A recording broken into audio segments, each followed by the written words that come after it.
Well, greetings, everybody. My name is Joanne Shearer Parkin, coming to you today to talk to you about how to extend your lifespan and your health span. And just to let you know that it is easier than you think. So let's get started. So what are you going to learn here in the next, maybe 20, 30 minutes with me? First of all, you'll learn that chronic disease as the root cause of the gap between your lifespan and your health span. Also, you'll learn about health habits that we can glean and learn from some long-lived cultures. You'll learn about specific diets and specific foods that are associated with health span. Then we'll get down and we'll drill down to addressing root cause of chronic diseases and what you can do about it.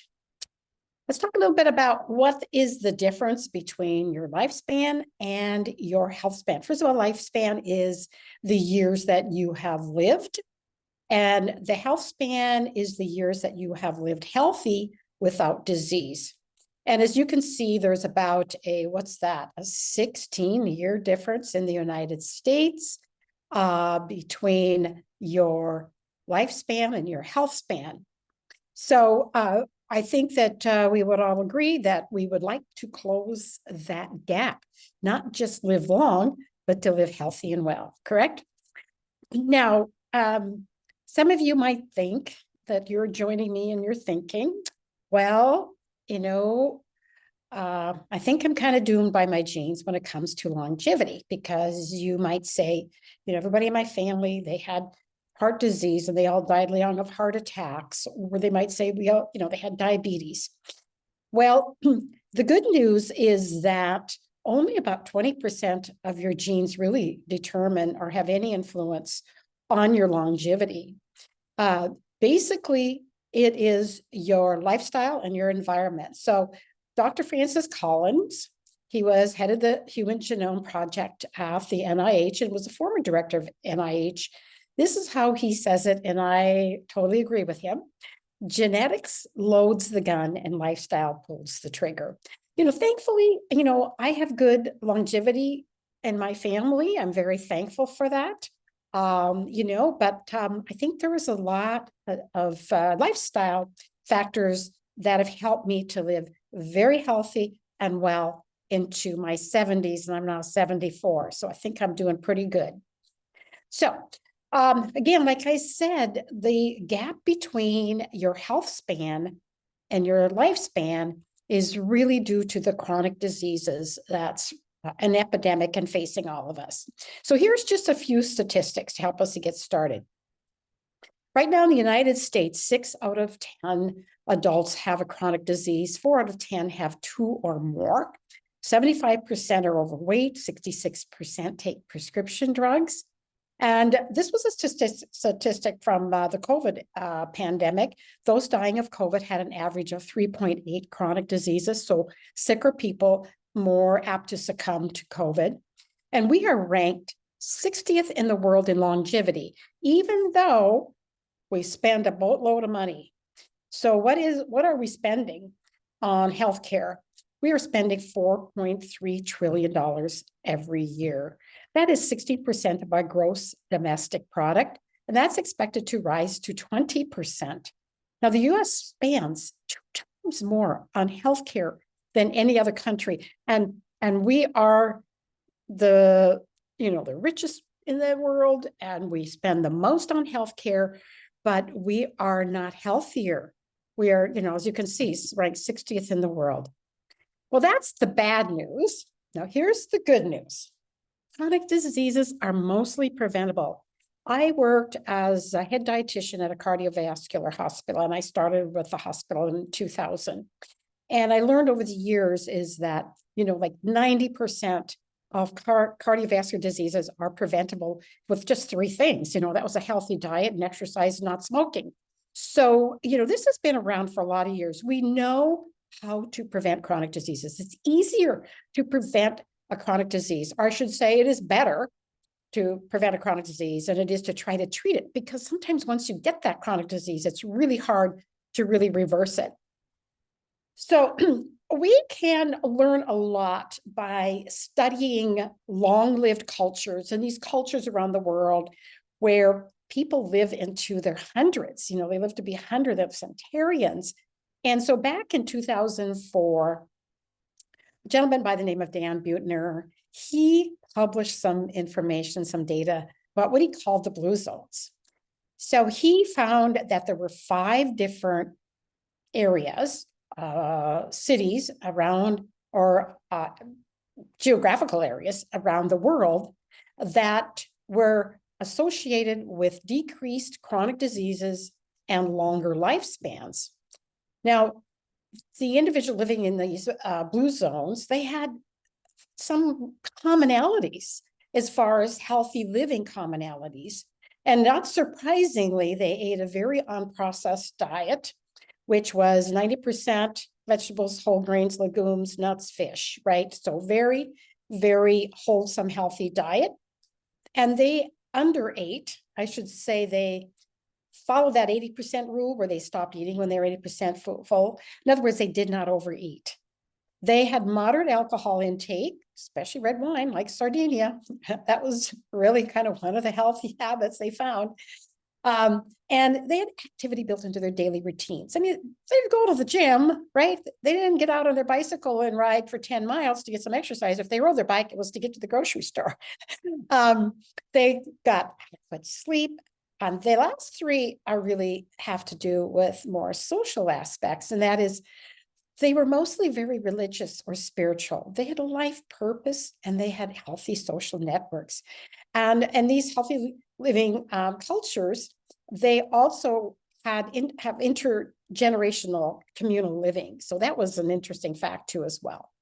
Now let's fast forward to 2023. And I found this research here just last year. And it was really a very, very interesting and well-designed study, in that it looked at the healthy diet score from this huge population base. In fact, it was a combined analysis of data from 6 international studies involving 245,000 people from 80 countries. That's it's a lot of data, right? And they looked at the association between a healthy diet score that included specific foods, that was fruits, vegetables, nuts, legumes, fish, and dairy. And then they scored the diets, and then they correlated that with both mortality, overall mortality, and also to cardiovascular disease events, like serious cardiovascular disease events. And so what was a take-home message? It was lower consumption of healthy foods, including fruits, vegetables, nuts, legumes, fish, dairy, contributes to an increased cardiovascular risk globally. Well, that's not really surprising, right? So I like to think about it the reverse, that an increased intake of these 6 categories, of these 6 foods, can significantly reduce your risk of cardiovascular events, and also help to lower your overall mortality. In other words, can help to extend your lifespan and your health span as well. And of those 6 foods, I bet you were surprised to see dairy, right? In fact, they said full fat dairy was more highly associated with longevity and lower risk of chronic disease than the low fat versions. And in fact, if you want to know more about the science behind that, you can go to my YouTube channel, and I have a YouTube video that's called Whole Fat Dairy. Is this the new health food? So go read about that and learn about that. But I thought that was really confirmation of what Dan Buettner found, and of course, pretty much what we know about a Mediterranean diet, because these are the primary foods that you're going to find in a Mediterranean diet. Now let's drill down a little deeper. Now we know that eating this overall healthy dietary pattern is going to help improve your health span, but we want to drill a little deeper here. Let's look a little deeper at root causes, more like getting down to the level of your cells and your genes and the root causes of these chronic diseases. Now, all chronic diseases have these things in common: poor gut health, which I call dysbiosis, high environmental toxin exposure, high oxidative stress, and inflammation. So let's talk about your gut. Now, your gut microbiome is the sum of all the viruses, all the, the bacteria, the fungi that live within your gut. In fact, there's like, what's that, 70 trillion cells within your microbiome. That's 10 times more DNA in your microbiome than the rest of your body. And you know what's great about your microbiome is it's like your fingerprint, unique to you. Like nobody has quite the mix of the microbes in your gut like another person does. In fact, one researcher called your gut microbiome the most important organ you never thought you had. Now, your gut microbiome plays such a huge role in your overall health and wellness. An unhealthy microbiome has been associated with neurodegenerative diseases. Can you believe that? It's called the gut-brain connection. Alzheimer's diseases, Parkinson's diseases, autism, for example, as well. Cancer associated with the dysbiosis of your microbiome. And obesity. Oh, that's interesting. Obesity, right? Because with obesity, what happens is that your good microbes in your gut will feed on these healthy fibers called prebiotic fibers that produces anti-hunger hormones. So you feel full. So it helps with appetite control. How cool is that? Your gut microbiome also produces B vitamins, vitamin K, 20% of your thyroid hormones, and also many anti-inflammatory compounds. This is that little diagram that I have on the microbiome and your appetite control, where that gut bacteria feeds on your prebiotic fibers, produces short-chain fatty acids, which trigger these anti-hunger hormones. Great to have a healthy gut microbiome for weight management. And last but certainly not least is that 70% of your immunity is in your gut. Wow, so important to take care of your gut. So to be kind to your gut, you want to avoid these gut busters. First of all, would be antibiotics, and use antibiotics as little as possible. In fact, a lot of prescription drugs as well can disrupt your microbiome. Processed foods and sugars, foods high in all kinds of chemicals and additives, those can also disrupt and destroy your good microbiome, your good gut microbiome. If you have food sensitivities, you want to figure that out as well. And then I have there the Purell, the antibacterial hand sanitizers. Those can disrupt your microbiome as well. Stress, and then specific chemicals in your food, particularly glyphosate. Glyphosate is a chemical found in the brand name chemical called Roundup.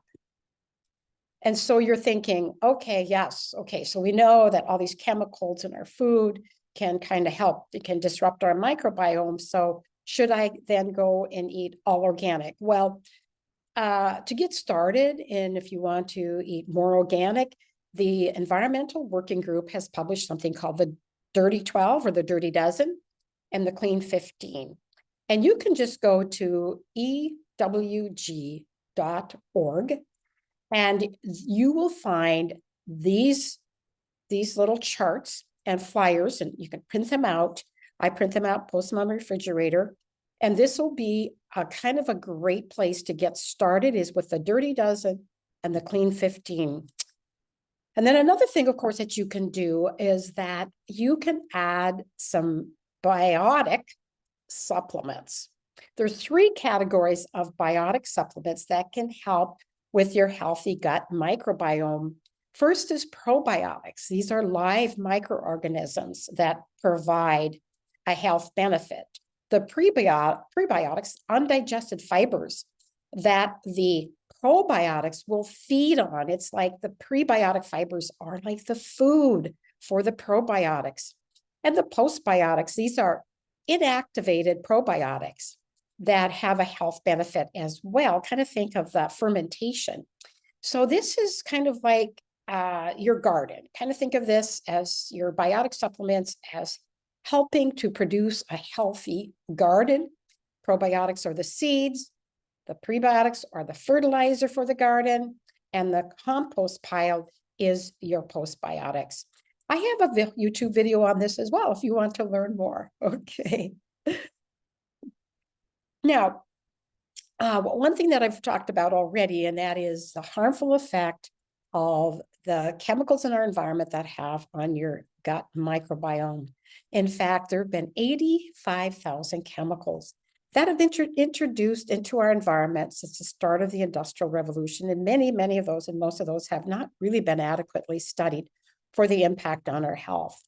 And the problem with those environmental toxins, well, there's a lot of problems. Not only does it disrupt your microbiome, but in those environmental toxins, they increase oxidative stress. Oxidative stress triggers inflammation in your body. And so we all know that inflammation is really bad for us, right?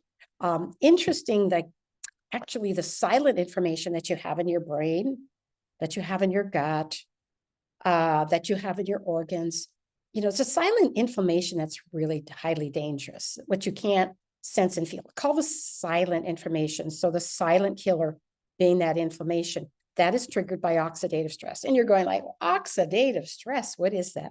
Well, you've probably heard of the term free radical damage more than this term. And that's what it is. Free radicals, that's the source is all of those environmental toxins that we were talking about. Oh, cell phones and UV radiation are also a big source of oxidative stress. Intensive exercise, like marathon runners, they have high oxidative stress as well. Moderate exercise will help to keep that oxidative stress in balance. But it's just that intense aerobic exercise. So these apples here kind of demonstrate what goes on inside your body at the cellular level with oxidative stress. It's oxidation that is attacking your cells and causing the aging of your cells, kind of like also the rusting of your body from the inside out. Now, oxidative stress and free radical damage has been associated with over 200 diseases of aging. In fact, if you go to pubmed.gov, that's the National Library of Medicine, you type in oxidative stress in the search bar, you will get 325,000 research articles on oxidative stress and articles associating oxidative stress with all of those chronic diseases. So that's the bad news. So the good news is there is something you can do about it. Okay, so how do you reduce that oxidative stress? Well, another name for those free radicals is called oxidants. Now you know why we need antioxidants. Now, there are two sources of antioxidants. You get the direct antioxidants from, supplements and from all those healthy, colorful fruits and vegetables. And those are called direct antioxidants. Well, your cells also make antioxidants. And some of those antioxidants your cells make are called catalase, glutathione, superoxide dismutase, and there's really literally hundreds others that your cells make. Now, there's a big difference between the potency of these two types of antioxidants. Your direct antioxidants neutralize one free radical for every molecule. But your cellular antioxidants, it's 1,000,000 to 1. And how you can really get your cells activated, turn them on to make those cellular antioxidant is through something called NRF2, NRF2 activation. Researchers have said that NRF2 activation may become the most extraordinary therapeutic and most extraordinary preventative breakthrough in the history of medicine. As you can see by the title of this research article, it says NRF2 is a master regulator of detoxification, antioxidant, anti-inflammatory, and other cyto or cellular protective mechanisms. So it would be really great for our overall health and wellness to activate that NRF2 protein. Now, there are some diet and lifestyle choices that you can choose to activate the NRF2 protein. Diet The two diets that have been scientifically validated to do that be the Mediterranean diet and the Okinawan diet. Remember, Okinawa was one of those blue zones, and that blue zone research. Now we find that the Okinawan diet is highly protective because it activates that NRF2 protein, and the Mediterranean diet, as I said before, moderate exercise can be helpful. It's just that intensive exercise can have the opposite effect. Time-restricted fasting and NRF2 activation supplements. So those are some things you can do to activate NRF2. So let's talk a little more about fasting. It's been a huge health and wellness trend, I would say, for the last maybe 5 to 10 years. And there's various time-restricted fasting regimens you can follow. And all of these have been associated with longevity and anti-aging and lowering your risk of chronic diseases. Now, the one that I recommend for older adults, people over 55, is this 12-hour to 14-hour overnight fast, because this type of fasting works with your circadian rhythm. I call it a circadian rhythm fast. Stop eating about 6 o'clock. You wait until 8 a.m. the next morning to have your first meal. You get a 14-hour fast. The reason for that is that older adults need more, and actually a little more in terms of nutrients, but we actually kind of need less calories. And one nutrient that's particularly important is protein, and getting protein in at 3 different intervals throughout the day. So I'm really a proponent and an advocate of this type of fasting regimen, especially for the older adults. Now, I talked too about the fact that you can also add in a NRF2 activator supplement. If you go to PubMed.gov and also go to scholar.google, you can go and research on any one of these brand name supplements. That's what I did. I looked at all 6 of these to see what kind of research was out there to validate them as a NRF2 activator. And the only one that had any research published at PubMed was Protandim NRF2. Protandim had 30 studies that I found. And Protandim is really been kind of highly researched and validated as a powerful NRF2 activator by several universities and prestigious research centers, actually from all over the world. And one of those studies that I found was the National Institute on Aging. They found that of all the supplements that they have studied, that Protandim NRF2 is the only one that they found to significantly extend the lifespan and to slow down aging. So that was good news about that. So that is kind of the end of my program here today.